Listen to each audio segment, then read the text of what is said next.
अस्सलाम वालेकुम नाजरीन, कैसे हैं आप? कल आप सोच रहे होंगे कि अचानक सैफ अवान के अकाउंट से कोई ट्वीट्स क्यों नहीं आ रही।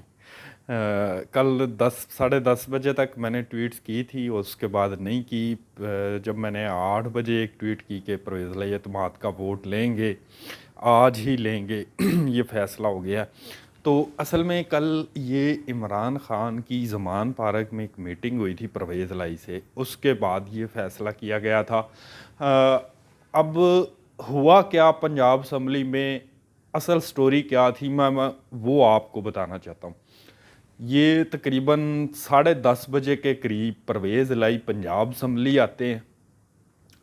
आसफ़ ज़रदारी और पीडीएम खसूसन इनके वहमो गुमान में भी नहीं था कि आज ही एतमाद का वोट ले लिया जाएगा। लेकिन राना सनाउल्लाह को पता था। पहले राना सनाउल्लाह लॉबी में चले गए, वो काफ़ी देर लॉबी में बैठे रहे डिनर के बाद। 8 बजे से लेकर तकरीबन 10 बजे तक वो बैठे रहे।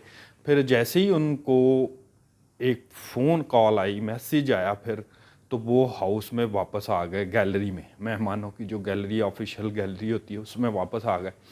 तो अगले 10 से 15 मिनट में परवेज़ इलाही भी पंजाब असम्बली आ गए। अब सीन ये हुआ कि मुझे पंजाब असम्बली के दो मुलाजमीन ने बताया, एक अफसर लेवल का मुलाजम था और एक पीएन था, कि परवेज़ इलाही जब पंजाब असम्बली आए थे तो वो अकेले नहीं आए थे, उनके साथ 3 मेंबर थे और कुछ बैग भी थे। ये मुझे पंजाब असम्बली के दो मुलाजमीन बता रहे हैं। वो बैग थे, यकीनी तौर पे वो बैग जो थे वो पैसों के बैग थे। उन बैग में कोई पैंचो फाइलें नहीं थी, कोई रद्दी नहीं थी, वो पैसों के बैग थे। तो कल रात असल में पंजाब असम्बली में पैसा चला है। एक बात मैं आपको बता दूं, जब भी सेनेट का इलेक्शन होता है या एतमाद का वोट लिया जाता है तो सबसे ज़्यादा मेंबरान फ़ायदा उठाते हैं और इससे पैसा लेते हैं, अच्छा खासा पैसा लेते हैं। लास्ट टाइम आपको याद होगा कि इससे पहले जब इमरान खान ने एतमाद का वोट लिया था तो गो के सबको पता है कि जनरल फैज़ बंदे लेके आए थे हाउस में। आमिर लियाकत ने भी कहा था मरहूम ने कि मैं खुद नहीं आया, मुझे लाया गया है, और बहुत सारे लोग थे। ये इन लोगों को, ज़्यादातर लोगों को इमरान खान ने पैसे दिए थे और एतमाद का वोट लिया था।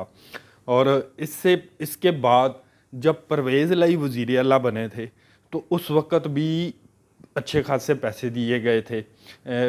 बहुत सारे लोगों को मोहन्नस इलाही ने 2-2 करोड़ रुपए दिए थे जब पहले परवेज़ इलाही वज़ीर आला बने थे, 5-6 माह पहले। और कल रात मेरी इतलात के मुताबिक तकरीबन कोई 18 लोगों को 5 से 4 करोड़ तक के अमाउंट दी गई है। 5 से 4 करोड़ तक की 18 लोगों को, एमपीएस को, पीटीआई के एमपीएस को परवेज़ इलाही ने पैसे दिए हैं। उनमें सबसे बड़ी अमाउंट जो है नून लीग के एक एमएनए हैं, उनके भाई जो हैं बिलाल असगर वड़ाइच, उनको दी गई है। मेरी इतलात के मुताबिक बिलाल असगर वड़ाइच को तकरीबन 8 करोड़ रुपए कैश दिए गए हैं कल रात, क्योंकि बिलाल असगर वड़ाइच को इन पर दबाव था अपने भाई की जानिब से भी, पीएमएलएन की भी जानिब से भी। असल में कल रात बिलाल असगर वड़ाइच के वोट की वजह से परवेज़ इलाही दोबारा एतमाद का वोट लेने में कामयाब हुए। असल सीन ही उसकी, असल में वोट की वैल्यू थी। बाकी तो पीटीआई के 4-5 लोग जो थे वो तो आप सबको पता है कि वो आए ही नहीं थे, तो उसके वोट की वजह से वो जीता है असल में कल रात परवेज़ इलाही बिलाल असगर वड़ाइच के वोट के। अब ये एक साइड पे ये वोट तो ले लिया परवेज़ इलाही ने, लेकिन ये इमरान खान ने और परवेज़ इलाही ने पीडीएम आसफ़ ज़रदारी को पछाड़ के रख दिया है। ये वोट लेना मामूली बात नहीं है, एतमाद का वोट सबसे बहुत बड़ी बात है। इमरान खान और परवेज़ इलाही का बयानिया इस वक्त जीत चुका है, ये अब आपको तस्लीम करना पड़ेगा।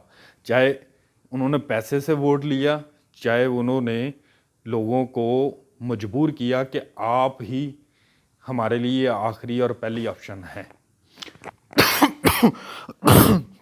सॉरी।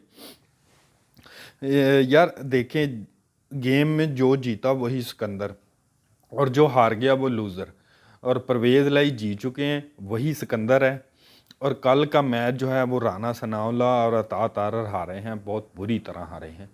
तो ये अब एक बेसिकली पीएमएलएन की शिकस्त है। अब कोर्ट में जो सीन चल रहा है वो ये है, लेटेस्ट अपडेट ये है कि गवर्नर ने जो ऑर्डर दिया था, आज अदालत ने भी वही बात की है कि आपने गवर्नर के ऑर्डर को पहले कहा कि ये गैर आइनी गैर कानूनी ऑर्डर है। ड्यूरिंग इजलास गवर्नर वज़ीर आला को एतमाद के वोट का नहीं कह सकता, लेकिन आपने इजलास के दौरान ही एतमाद का वोट लिया है। ना आपने गवर्नर के कहने पे लिया है, ना ही अदालत के कहने पे लिया है। अब अदालत ने ये सवाल उठाया है, इस पर देखें कि वो जोशी साहब अली ज़फ़र क्या दलाइल देते हैं। अब क्वेश्चन जो अदालत ने उठाए हैं उनमें बड़ा क्वेश्चन तो यही है कि स्पीकर ने आर्टिकल 137 का हवाला दिया है और इसी के तहत ही गवर्नर ने वोट लेने का कहा है। तो आपने उसी आर्टिकल के तहत एतमाद का वोट लिया है, तो क्या ये वोट दुरुस्त है जो एतमाद का वोट लिया गया है? अब सीन ये है कि परवेज़ लाई ने जल्दबाजी तो कर ली है वोट लेने में। इसमें अब आगे परवेज़ लाई फंस भी सकते हैं, क्योंकि ये वोट जो है अदालत और गवर्नर के ऑर्डर पे नहीं लिया गया। इनफरादी तौर पे परवेज़ लाई ने एक फुर्ती दिखाई है बेसिकली। तो अब मुझे तो लग रहा है कि कोर्ट जो है अब गवर्नर का अख्तियार जो है उस मामले में भी थोड़ी सी वजाहत करेगी कि क्या गवर्नर जो है वो हर हफ्ते या बार बार वज़ीर आला को एतमाद का वोट लेने के लिए कह सकता है।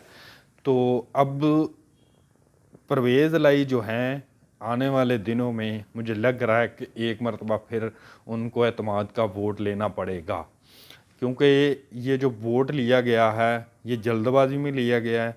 अगर ये लोग वोट लेते गवर्नर के ऑर्डर पर या अदालत के ऑर्डर पर तो फिर लीगली होना था। इस वक्त ये इसकी कानूनी हैसियत नहीं है। रातों रात जब 1 बजे रात को एतमाद का वोट लिया गया, उसी वक्त ही पंजाब असम्बली के जो सेक्रेटरी हैं वो ज़ाती मुलाजम हैं बेसिकली परवेज़ लाई के, इनायतुल्लाह लक, वो नोटिफिकेशन भी जारी कर देते हैं, गज़ट नोटिफिकेशन। वो चीफ सेक्रेटरी भी नोटिफिकेशन जारी कर देते हैं, तमाम डिपार्टमेंट को भी नोटिफिकेशन भिजवा दिया जाता है, गवर्नर को भी भिजवा दिया जाता है। तो अब असल सीन ये है कि क्या गवर्नर पंजाब बलीगुर रहमान पंजाब असम्बली की कल की कार्रवाई जो एतमाद के वोट के हवाले से हुई है, क्या उससे मुतमिन होते हैं या नहीं? आपको याद है कि ऐसा ही पिछली मरतबा हमज़ा शहबाज के इलेक्शन के टाइम पर हुआ था। जब हमज़ा शहबाज इलेक्शन जीत गए थे, पंजाब असम्बली ने तो पहली बात है जल्दी नोटिफिकेशन नहीं जारी किया था, वेरी नेक्स्ट डे किया था जब मोहम्मद खां भट्टी थे सेक्रेटरी पंजाब असम्बली। अगले दिन उन्होंने नोटिफिकेशन जारी किया था, फिर चीफ सेक्रेटरी ने भी कर दिया।